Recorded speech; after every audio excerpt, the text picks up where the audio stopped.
Welcome to the New Money Habits Podcast, where we talk about how to create a better plan for your money so you don't have to live paycheck to paycheck. Here are your hosts, Sarah Jones and Nino Villa. Welcome back, budgeteers. Today, we want to talk to you about student loans. I'm your host, Coach Nino Villa. Alongside of me, as always, my partner on the airwaves, Sarah Jones.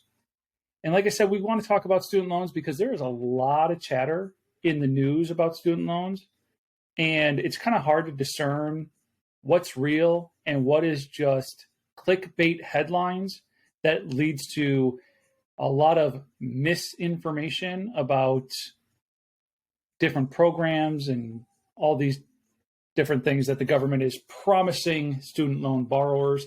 So we wanted to take a look, take a deeper dive, and really dig into what's really going on with student loans currently.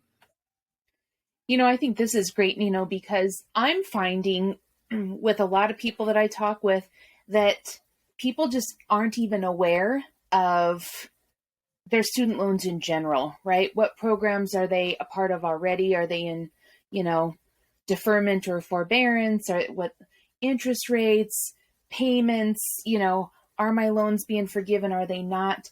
It's just, I think this is a great topic because bringing awareness to this, it's not something you can sweep under the rug, right? We want to bring it out and make sure that everybody knows where they're at.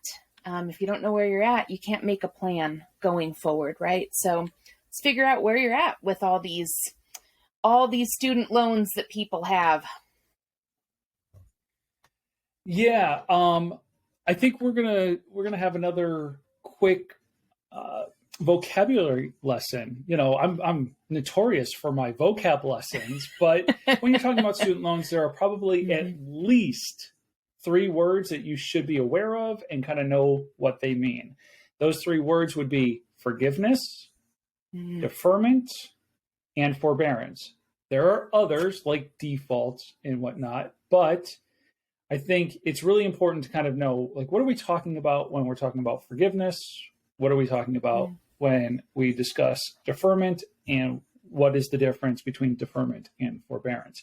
And we'll get into all of those. I don't want to start with defining each of those, but those are going to be 3 words that we're going to kind of use and share and take a closer look at. And I want to be real upfront with our listeners right from the get-go. I am going to take my information directly from studentaid.gov. It's the government website that is all things federal student loans. I'm not interested in any of the clickbait headlines. We will discuss what some of those are and what they're kind of suggesting and where all the flaws are. But my information is not coming from those articles. And I'm not going to sit here and tell you, oh, you should do this or that because of those articles. If I advise you anything, it'll be to go to studentaid.gov and kind of see this information for yourself. So to get us started, the first place I wanted to start with was with a recent announcement that the federal government made. So the federal government recently announced that the student loan payment pause, that whole thing that has started because of COVID, where they have essentially stopped collecting payments for student loans, that pause has been extended until August 31st, 2022. And that comes again directly from the studentaid.gov website. So I think that maybe a lot of people breathe a little bit of a sigh of relief. Okay, I have a couple more months to figure this out before I go back into repayment. And so, I'd like to take our time today, Sarah, to kind of talk about everything that's going on with student loans so that when people get back to repayment, they can make really good, wise, informed decisions about how they re-enter into their repayment. Absolutely. And I think it's important to mention here, Nino, that, and again, according to studentaid.gov, right, that these programs, they're for eligible loans. So it's not for every single loan out there. That's important, number one, because I've run across people, I'm sure you have too, right? That think, oh, my loan, it's just, I don't have to worry about it. Government put it on pause, right? But it's really for eligible loans. For that, the pause extended through August 31st. And that pause for the eligible loans, right? Suspension of loan payments. You could see a 0% interest rate, stopped collections on defaulted loans. But I think it's important, I think the key words there, right? Eligible. So what does that mean, right? What does eligible loan mean? And how, can I just be frank here and say that, this is a great website for people to go to get a ton of information, right? And I don't believe in living in a world where we kind of keep our head in the sand and say, well, I don't know what loan I've got, or I don't know what this means. Here's a great website. I mean, listening to the podcast is awesome, but can I just say, go to the website and read and gather some information so you have a better understanding of what loan you have and what does it mean specifically for you. And that's kind of some real talk and maybe some people think it's harsh, but truthfully, we've got this great thing called the internet and, go directly to student aid and get studentaid.gov and get the information, right?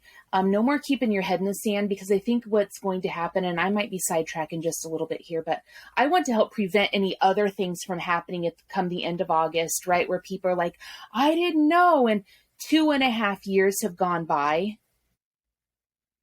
And now people are going to be in a panic because they didn't know what was actually happening with their student loans and what type of loan they had and what the pause actually meant for them, right? So now it's time to figure it out so we don't get any farther into it. Yeah. Eligible. Which ones are eligible? Well, while I do not want to sit here and kind of list off the ones that are eligible and not, because we're not the expert and you can find that information on studentaid.gov, I do want to give at least one example so that you might have, for our listeners, hopefully it'll really kind of encourage you to go and find out if your loans are eligible. So, interesting story for you, Sarah. Right before the pandemic and right before the federal government decided to put a pause on student loans, I took both mine and my wife's student loans and I refinanced them.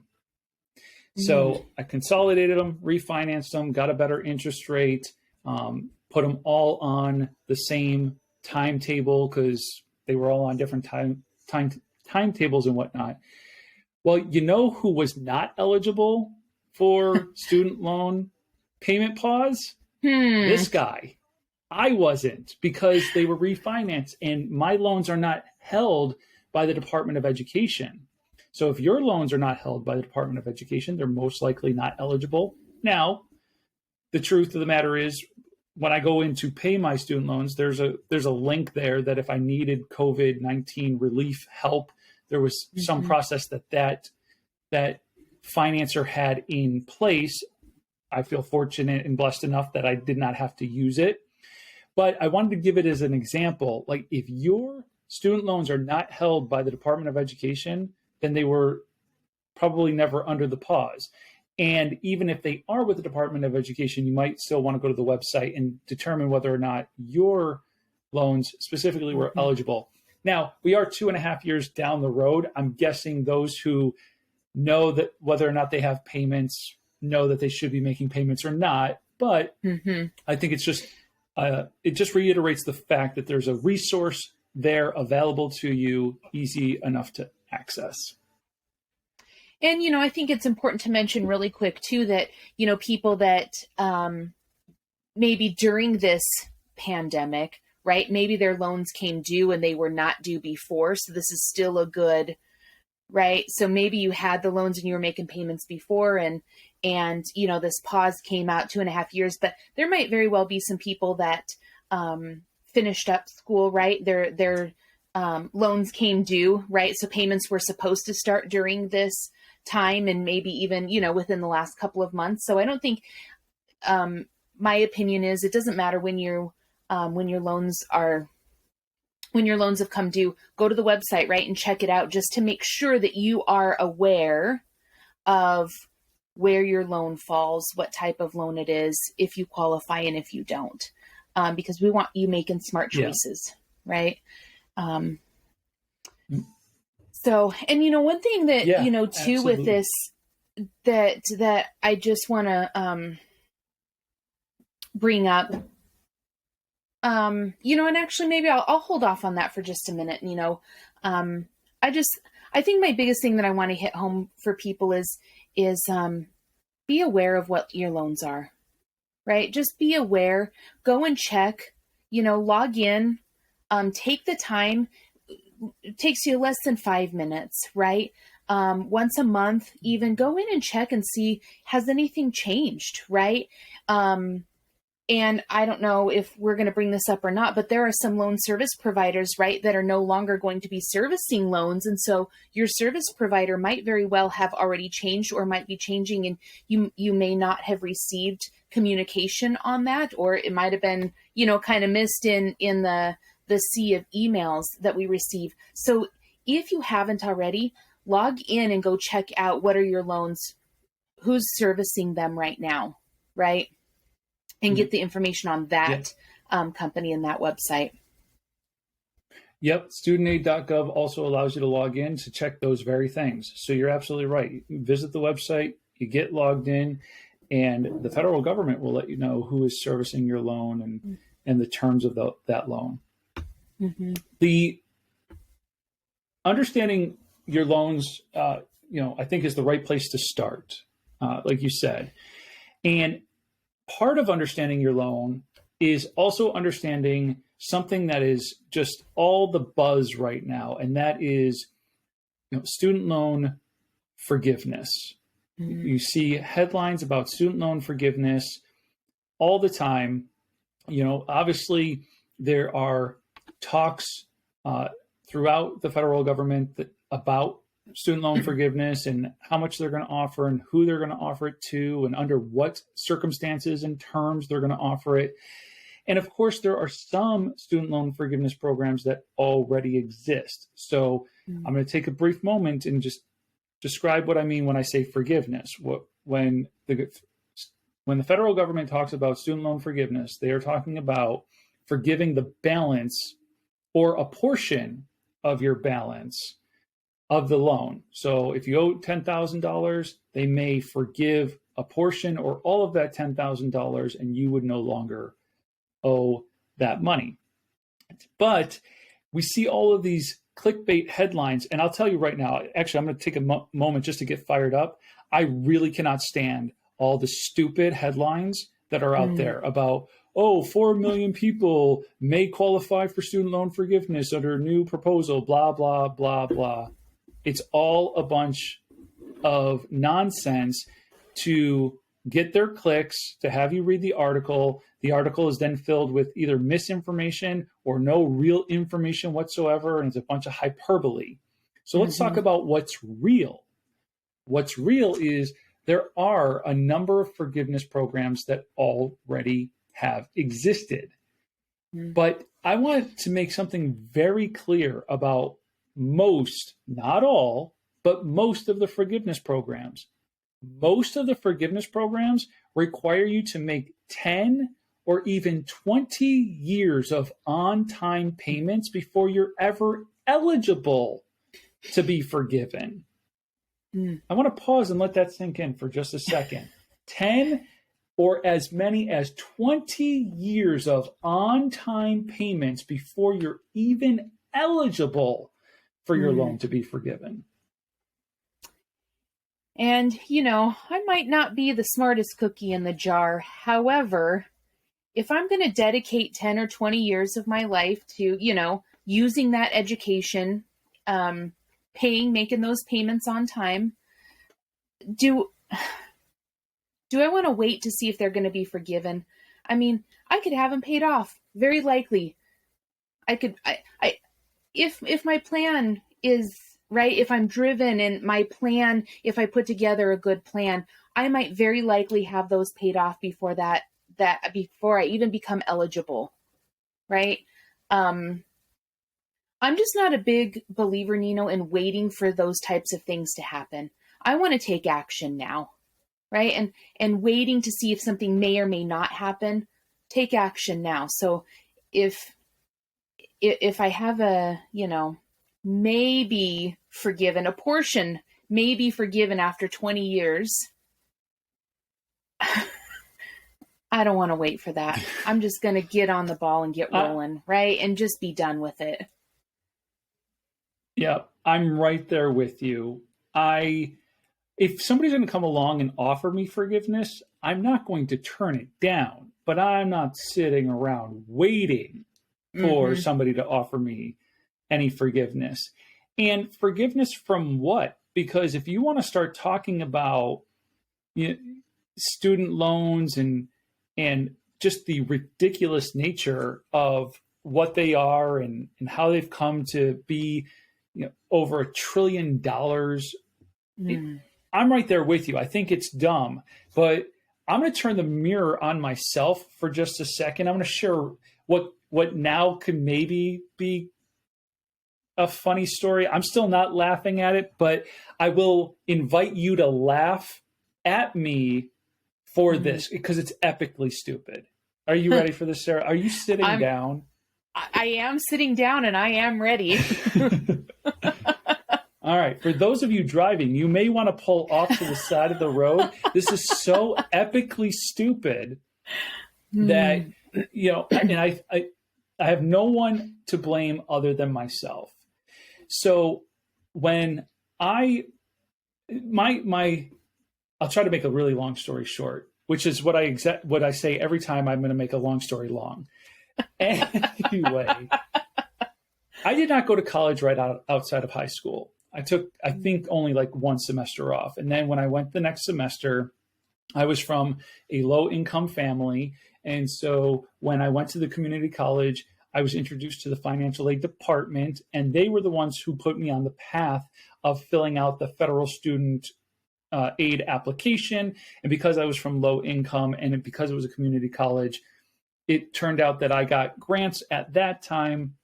And of course, grants you don't have to pay back. But that was my introduction to federal student aid, which includes grants. But most federal student aid is loans.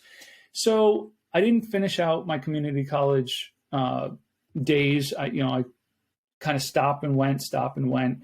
And then I got what I affectionately call my first big boy job when I was about 24 years old or so. And because I didn't have a degree, I really wanted to go back to school, get a degree to feel like I belonged amongst the other, my colleagues and peers. So I enrolled back into school. And at that point, I was no longer necessarily eligible for grants, or even if I was, the tuition was higher than what grants would have covered. So I was kind of reintroduced to the federal student aid process, and this time I got loans. And when I first got loans, it was with the best of intentions because I had an employer who was going to reimburse me as much as $8,000 a year based on my grades in tuition reimbursement. So I thought, wow, I'll get the loans, I'll get the reimbursement, and I'll pay it off, right? But the road to where is paved with good intentions. So after I took the classes and I posted my grades and I got the $8,000 reimbursement check at 24 or 25 years old, do you think that I did the responsible thing and paid off my student loans? Or did I do the 25-year-old thing and spend the money? I'll give you one guess. I bet that money went for something everybody other knows than... Nino spent the money. Yeah. Everybody knows that Nino spent the money, right? So that was mistake number one. there's more to this story.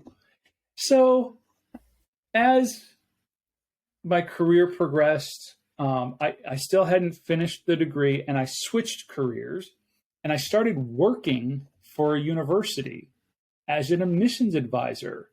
And you know what they offer employees at a university? They offer them significantly reduced, if not free, tuition to get your education. So I enrolled. And for some stupid reason, I applied for student loans that I didn't need. Wow. And all of a sudden, I was getting student loan stipend checks, and I was treating it as if it was income. Like it was just another source of income. And, you know, the federal student loan limit at that time was $58,000. So $58,000 later, I was saddled with a huge student loan that could have been completely avoided by using my reimbursement check more wisely and by not taking student loans when my tuition was free. Wow. So if you want to talk about getting yourself into a mess and a whole lot of dumb, I don't know that there's anybody more stupid on the planet getting into student loan debt than this guy on this side of the microphone right now.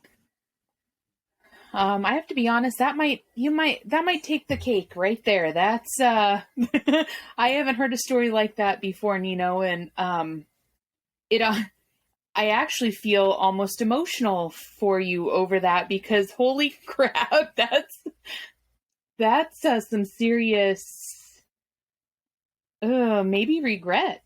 I mean, there's wow. It was a tremendous blunder. And, you know, I could sit here and I could try, like, I could very easily say, you know, nobody educated me and nobody kind of like, if somebody would have maybe sat me down and showed me the numbers and would have shown me how crazy it would have gotten, maybe I would have chose something differently. But at the end of the day, I made decisions. I made bad decisions. They were very, very poor decisions, but I made some decisions. And now I have to live with the consequence of the decisions that I made.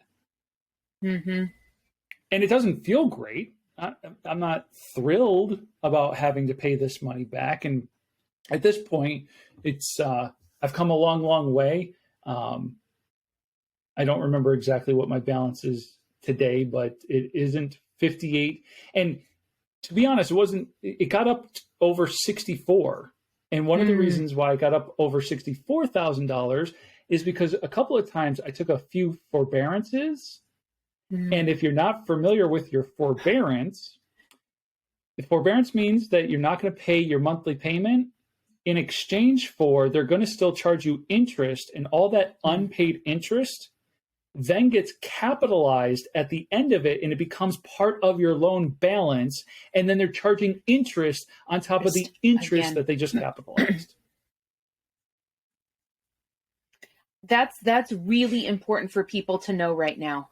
That is really, really important for people to know. Yes.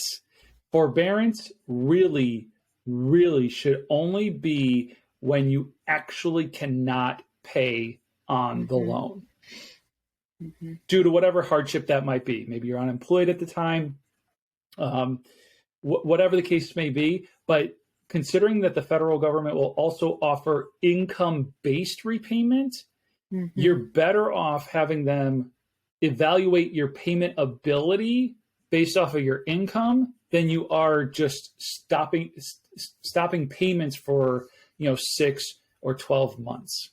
Well, and this comes back to everything that we talk about too, is knowing where your money is going, right? And building your plan. And, that's a good example, forbearance. I've worked with a couple of people that their loans are in forbearance right now, and they thought, because they didn't, investigate further, right, that I don't have to worry about it. Well, when we had the conversation, some of that vocabulary conversation is, what's the difference between deferment and forbearance, and where are your loans? And they realized, oh, I'm in forbearance. They're like, what? Because, and again, this might sound harsh, but I like the fact that you said, there's some personal responsibility in all of this too, right? And where some of the clickbait and some of these, the headlines that come out make us feel like everything's going to be okay, and make us feel like, whew, I don't have to worry. My loans are just, I don't have to make payments. The government's just putting everything on pause. And, Nino, well, what I was going to say there, I'm not going to, because I keep this, apolitical, but you can't trust everything that you read, right? You can't trust everything that you hear. So Right. Go directly to the source, right? And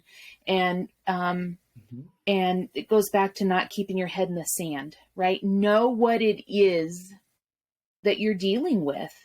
I think that forbearance, frankly, it feels like it should be criminal. It really feels like it should be criminal. You shouldn't be able to charge interest on interest that's already, wow.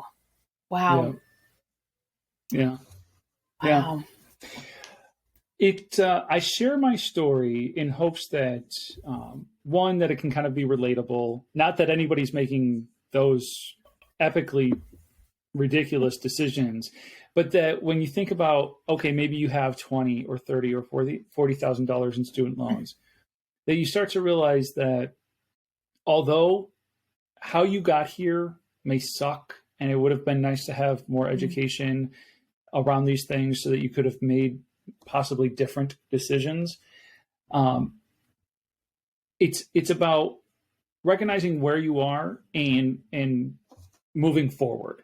Right? And that's all we can do. All we can do is recognize where we are and move forward. And so, as we talk about all the time, moving forward just means let's have a plan. And so we kind of started this off by talking about the payment pause. We took a little bit of a detour just to kind of explore, the downside to not understanding forbearance. We started to talk a little bit about forgiveness and programs that already exist and what you need to do to even be eligible for those. But I think what I really want to hone in on right here is you can only, like I just said, you got to start from where you are and you got to move forward. So let's recognize where you are. Let's recognize what is the plan to move forward. And if something like loan forgiveness happens to happen, then great. But let's not count on that. Let's count on us. Let's count on our own abilities, our own knowledge, our own. Let's affect. Like, I don't like to be affected by outside forces. It's inevitable. I'm going to be affected by some, but I like to affect my situation. And while there's a part of me that's like, well, darn it, I kind of missed out on the payment pause because I refinanced right before the pandemic. I got to tell you, as much as I don't like my monthly student loan payment, to log on and watch it go down and down and down and make the progress that I'm making. And I know that if I don't pay an extra penny towards paying it off early, at least now I know the true end date, because I was on income-based repayment for a while, and that elongates how long you're going to be in debt. I'll be honest with our listeners. My student loan payment is $564 a month. Do you think I like making that payment every month? Absolutely No. not. But again, I feel fortunate. I feel blessed that I can make that payment and that I'm watching my loan actually get paid off, because when I was in forbearance, when I was in deferment, when I was in income-based repayment, my balance wasn't going down. My balance was always going up. To actually watch it go down, and it brings a there's a level of stress that was relieved when I kind of got that all figured out and just decided I'm going to attack this thing. My wife and I, we started off with, between the two of us, at one point, our student loans totaled $105,000. Mm. Today, together, we're at about 60 between the two of us. Wow. So it's been a long journey, $45,000, heartache and frustration. And remember, a couple of moments ago, I said that my student loan payment is $564. That doesn't even include the $312 that hers is. So over $800 a month in student loan payments, and it sucks, and I don't like it, but it's because I put my faith, or not even my faith. I didn't understand what was going on. And by not understanding what was going on, I was only making things worse. So I think that's why I share this. Yeah. And I think it's great for people to hear it. Right. And, I'm a person, I've never had student loans. So that has never been something that has, been a part of my life. But my kids have them. And a lot of people that I work with have them, right? And I think it's important to just share. And what I love about what you said, Nino, is that, I want to bring out a couple of things that you didn't necessarily say, but, a sense of accomplishment, on everything that you and your wife have been able to accomplish. That's huge. And that needs to be celebrated because it's not easy, right? And being able to make those payments, that's awesome. But celebrating the success and you're able to be doing this right now because you put together a plan, right? Because you knew that it was important and you're working your plan, right? And would you be in this spot right now if you didn't have your plan, if you didn't have your budget, if you didn't say, listen, this is important, we want to get it taken care of? I'm just gonna guess probably not. Right. But you took the time to sit down and say, listen, what do I need to do? What's important here? Right. And you and your wife agreed that, hey, we need to get these knocked out, and it's important. And, and here's the thing too, if you need to, like you said, there was a period of time where you went on forbearance, income-based. I think I want people, to look at all the options, right? Knowing what your options are. If something drastic, something terrible hits your family, right? And you need to know your options for repayment on these loans, right? But know your options and decide what's going to be truly the best for your situation. But also know what your budget can handle, right? Know what your plan can handle each month. So you're not just putting it off kind of blindly, right? I think if any of the stories you shared really was about education and knowing, gathering the information, right? And so listeners, put together your budget, put together your plan, right? So you know what your budget can handle. So if you need to go on income-based repayment for a while, right? And look at that. Or, if it is forbearance for a short period of time, just to get over whatever you need to get through, but know what your options are. But to just not be making the payments, you're really prolonging things. You're adding years on where you might very well, no payments for 2.5 years now. It's not just adding on 2.5 years of payments at the end of your loan because of the interest and everything, depending on what you very well could be adding a lot more years on. So, it doesn't translate day for day in some instances. That's an important distinction because exactly right. Like anytime I went into forbearance, if I went into forbearance for 6 months, it's not that my loan was just extended by 6 months. It was extended even longer than that because of the payments. And I try to think back to those times, and so many of those times, and again, this just might have been my own stupidity. And this is not to suggest that there aren't times when it's really needed, because of course there are. But every time I can think back to when I went into deferment, so if I went back into school, I went back into an in-school deferment, which just meant now I didn't have to make a payment, but at least the interest wasn't calculating either on some of my loans, not all of them. Mm-hmm. Some of your loans still accrue interest even when they're in deferment.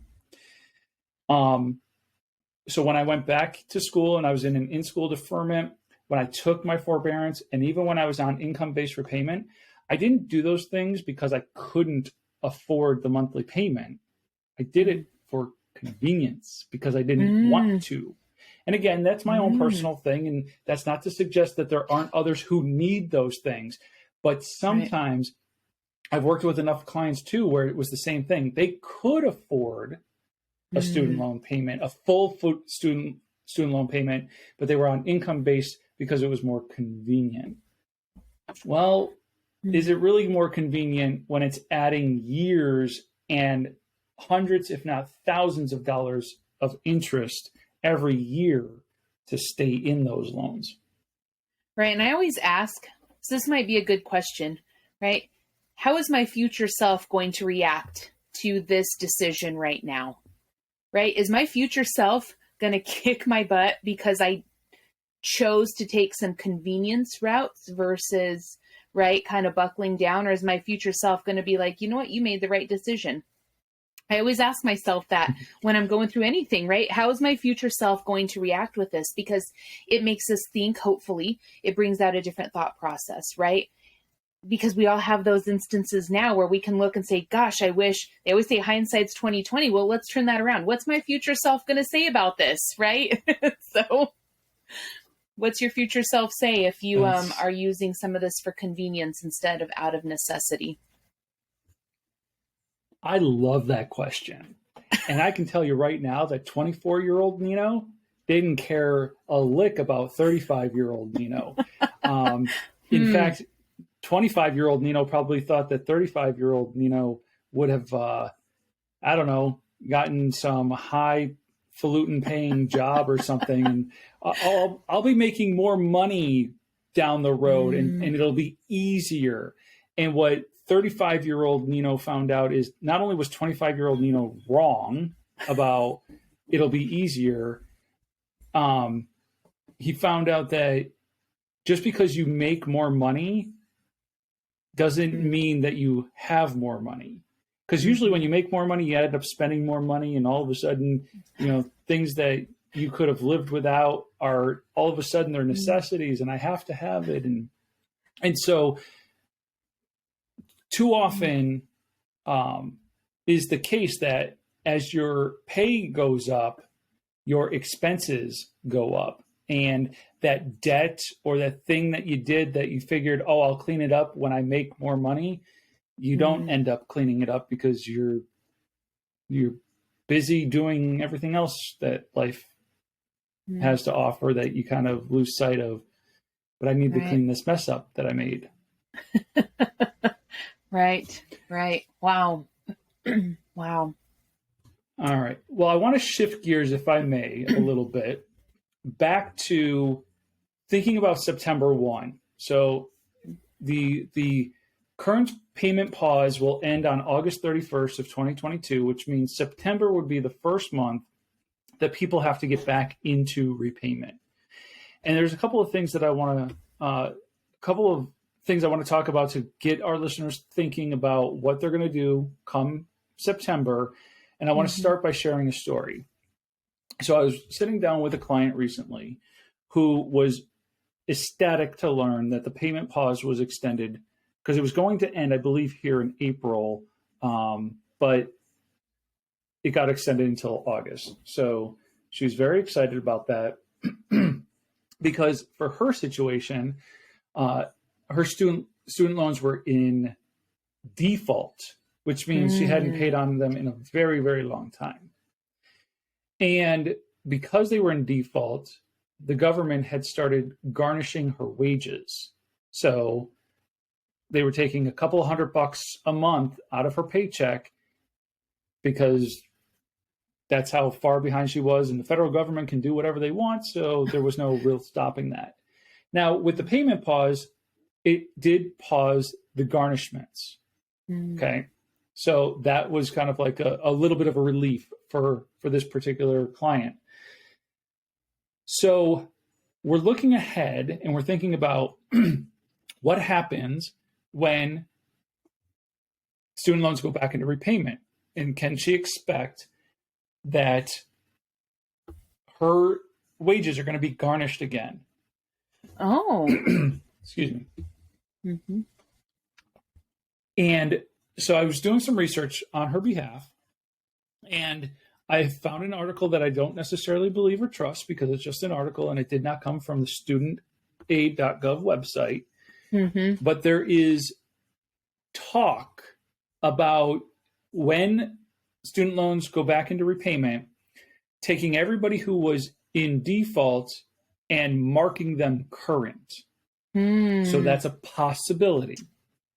And if it's a possibility, it would give this particular client, an opportunity to do something different and something better. So we're already talking about possibly looking at income-based repayment. We're looking at what would it cost if you actually just made the payments yourself. But that might be a huge opportunity. Might be. This has not been kind of approved through legislation or anything yet. But it might be an opportunity for people who were experiencing things like wage garnishment or federal tax refund garnishment. If that's something you were experiencing with your student loans, there may be an opportunity to at least kind of hit the reset button. You're still going to have to pay. There's no forgiveness in sight, but maybe an opportunity for you to regain control and become current on those payments. And I look at this too, if that happens, right? Because we want to be sure that we say, if it does, that nothing has been set in stone. But, if it does, I just look too at how that's going to change just mentally how we handle some of this, right? And taking some of the pressure off, knowing that we've been in default or maybe garnishment or, and handling, and the stress and the frustration and the anger and the just all the negative emotions that oftentimes brings to us. Right. And so if this does happen, right, that this program does pull out of, pull some of those student loans out of default, how much better, hopefully, Americans are going to feel, right? Just knowing, okay, I have, dare I say, maybe a second chance, right? This is kind of a second chance to make a different choice, right? And a different decision. And like you said, hopefully a better one. So, I do hope that does get passed, and that is something, that will actually come to fruition for people. Yeah. We have said it on the show before about controlling what you can control. And what would be nice is, like you said, if this actually happens where people are going to be kind of marked as current, it'll give them an opportunity to regain control. When you are being garnished of your wages, when your tax refunds are being garnished, you aren't in control. The government is. So it would just be nice to regain the control and take the time between now and September to formulate a plan, a real plan for your student loans. And if it's something where you can afford to make full payments, I'd encourage you to do so.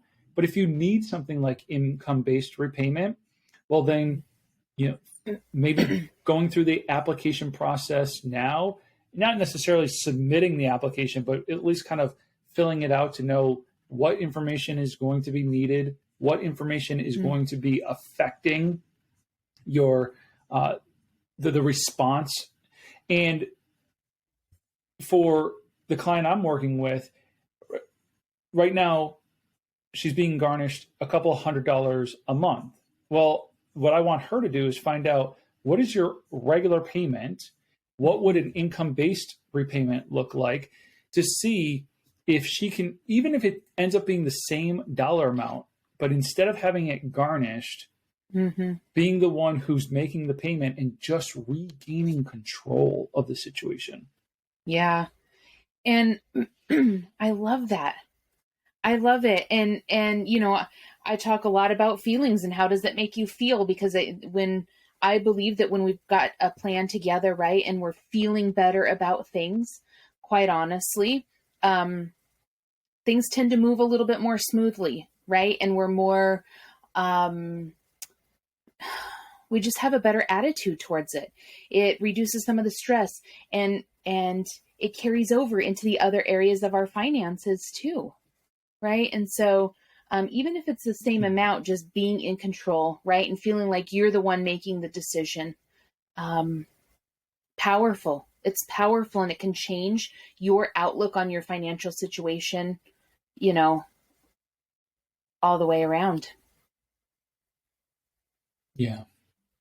Mm. I like helping people get back in control of their financial situation for all the reasons you just said. When you're in control of your financial situation, you will have less stress. And that's not to say that there won't be some stressful moments or whatnot, but I think back to one of my favorite clients. She did not make a ton of money. We're talking about maybe take home $500 to $600 a week. So what's that? About $25,000 to $30,000 a year. Not very much money at all. But she had some incredible discipline. And she used that discipline to radically change her financial situation. When we first were working together, she was behind on a bunch of bills. She had debt collectors calling her. And we worked together for a couple of years, but it did not take a couple of years. Within 4 to 6 months, she was all caught up on all of her past bills. The debt collections had stopped. And then she was focusing on saving money for like her peace of mind fund. And then she actually was able to go back to school and cash flow her education, which, you know, that's incredible. That's a significant change. And all it took was some discipline, living well within your means, and having a plan for, what do I do with the surplus? So it all just goes back to having a plan. Have a plan for your money. Have a plan for when student loans go back into repayment. And if you need help developing that plan, Sarah and I and other New Money Habit coaches are available to talk to create that plan. So you can visit the show notes. You can visit our website at newmoneyhabits.com, and you can schedule time, one-on-one time with a financial coach, somebody who's going to take the time to really understand your situation, help to get you educated on your options, and somebody who can really guide you to a path. You know, you're going to develop a plan with them, and then they're going to be there to cheer you on, you know, as you take the steps needed to achieve whatever goals you set out. I love that. You know, and I'll tell you, you know, I've used, I've used my own coaches, right? Because it doesn't matter kind of what season of life we're in. You know, I'm just going to say that we've all got kind of some blind spots and could use some, you know, a different perspective and different options, because finances are emotional and sometimes we forget, right? Or we don't know that there's different options. And so I use my own coaches and I love it. And I would not be in this place that I am right now had I not reached out to talk with a coach before. So just a plug, I firmly believe in it. And that's why I used my own. Well, thank you for that plug. Yeah, everybody can benefit from coaching. I think about, I'm a big football fan, and I'm a big Buffalo Bills fan, which means I'm not a big fan of a gentleman by the name of Tom Brady. But I will say, even though he is objectively the best quarterback who ever has played the game, even he gets coached. Mm-hmm. Right? Maybe not financially coached, but even he gets coached. Somebody who is a master in his craft still gets coached by others. And so it's the same for us financial coaches. Us good ones, Mm-hmm. we get coached by others. Absolutely. Absolutely. Anyway. Well, I think this has been another great dive into some recent events. I hope that our listeners got a little bit of tickle of the intellect. That's like my new, I like that. The tickling of the intellect. I hope we tickled your intellect and you're thinking about, man, maybe I should get a better sense of my overall student loan situation. And that actually just reminded me that oftentimes our financial situation, whether it's student loans or otherwise, is worse in our head than it actually is on paper. And so sometimes we don't investigate and we don't look closer because we're afraid of what we might see. But oftentimes, I've worked with so many people, and I can only think of one time where when we put it on paper, somebody's like, it's worse than I thought it was. Mm-hmm. It's only once Yeah. that I can remember. So many times it's this isn't as bad as I thought it was. And that is usually the case. So I encourage you, go and look at it. Don't be afraid of it. Dig in. And again, if you need help, get the help that you need so that you can regain control of your finances. Absolutely. And you know what, Nino, I'm going to push back on one of those words that you said, though. Because if we're tickling people's intellect, right? I don't want it to be maybe I should go and look. I want people to say I want to go and look. Right? Should is kind of a icky word in my opinion. So I want people to want to go and take a look, right? To want to address the situation, to want to educate themselves, right? And to say, okay, where am I at? Right? So I'm just going to push back on the word should and say, I want you. I want all of our listeners to just go and take a look. And I appreciate you pushing back because now you got me thinking, not only are you right, and I do desire the same thing. I want our listeners to want to take control of their financial situation. So it reminds me that we are not given a spirit of fear, but a spirit of power. And so I want everybody who's listening to not be afraid because that is not the spirit you've been endowed with. You've been endowed with a spirit of power. So go check out the situation and take control of it. That's the best. That's the best. I love it. I love it. Absolutely. All right.